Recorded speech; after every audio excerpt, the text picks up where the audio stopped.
হরে হরে। তাহলে করলেন কি এটা আমার সঙ্গে একসঙ্গে? আপনি বাড়িতে বসে বসে একা একা নাম, সেটাকে বলে কীর্তন। সহস্রনাম হচ্ছে সংকীর্তনম। যখন অগণিত মানুষ একসঙ্গে ভগবানকে ডাকে সেটাকে বলে সংকীর্তন।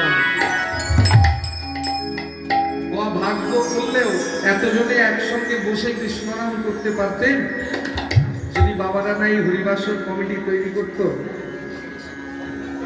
পারতেন সংকীর্তন করতে। তাই চলুন একসঙ্গে সকলে বাহু তুলতে হবে না, বসে বসে করতাল দিতে দিতে কৃষ্ণ নাম আশ্রয় করে।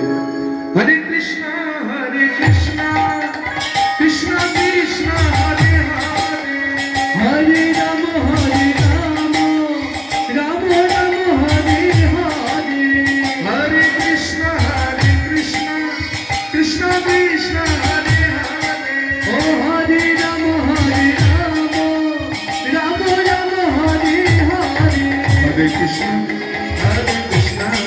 কৃষ্ণ কৃষ্ণ হরে হরে, হরে রাম রাম রাম হরে হরে, হরে কৃষ্ণ কৃষ্ণ কৃষ্ণ